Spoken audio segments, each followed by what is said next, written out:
អូខេសួស្តីទាំងអស់គ្នាដោយសារតែឥឡូវនេះខ្ញុំបានឃើញនៅព័ត៌មានដែលស្ត្រីដែលជាជនជាតិយួនយកកំភ្លើងឲ្យជនល្មើសនៅខេត្តស្វាយរៀងរត់ចេញពីគុកហើយនៅពេលនេះគឺបានបលិសនៅខាងខេត្តស្វាយរៀងគឺបានចាប់មកវិញបាត់ទៅហើយអ្វីដែលខ្ញុំបានឃើញហើយមានការហួសចិត្តទៅលើអ្នកសារព័ត៌មានដែលគាត់ប្រើកាយវិការមិនសមរម្យប៉ុន្តែវាមិនលើសលួសពេកទេបើសិនជាយើងមើលឃើញតាមជាក់ស្ដែងគាត់ថាកាយវិការនេះវាអសិលធម៌សម្រាប់យើងជាអ្នកសារព័ត៌មានក៏ប៉ុន្តែអ្វីដែលខ្ញុំហួសចិត្តបន្ថែមទៀតនោះគឺដោយសារតែមន្ត្រីមានអ្នកយកចិត្តទុកដាក់ខ្លាំងមែនទែនទៅលើជនជាតិយួនដែលយកមកមន្ទីរពេទ្យហើយមានការមើលការខុសត្រូវមានការសួរសុខទុក្ខរូបភាពផ្សេងខ្ញុំមានការហួសចិត្តយើងត្រូវបែងចែកឲ្យដឹងថាសិលធម៌ហើយនឹង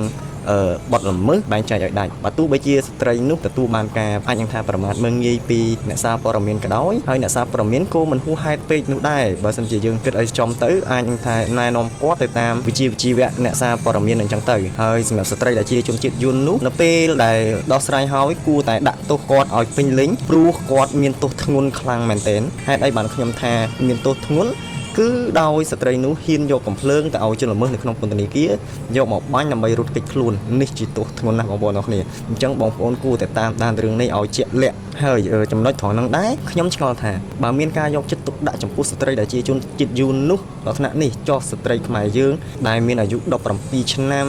ត្រូវបានទាហានសៀមរំលោភបុកសុខសន្តិវៈទៅលើរាងកាយឲ្យស្ត្រីដែលជាជនជាតិខ្មែរយើងរងគ្រោះនេះបើសិនជាមានការយកចិត្តទុកដាក់ខ្ពស់ដោយជនជាតិយួននោះខ្ញុំមិនដឹងជាសប្បាយចិត្តយ៉ាងណាទេអញ្ចឹងហើយខ្ញុំចង់ឲ្យបងប្អូនអរគ្នាចាប់អារម្មណ៍ទៅលើរឿងនេះយើងត្រូវតែប្រៀបគ្នាឲ្យច្បាស់ចំពោះជនជាតិយួនហើយនិងជនជាតិកម្ពុជាយើងទទួលបានការយកចិត្តទុកដាក់ឲ្យខ្ពស់ជាងនេះបន្តិចហើយស្ត្រីជនជាតិយួននោះគួរតែទទួលទោសទៅតាម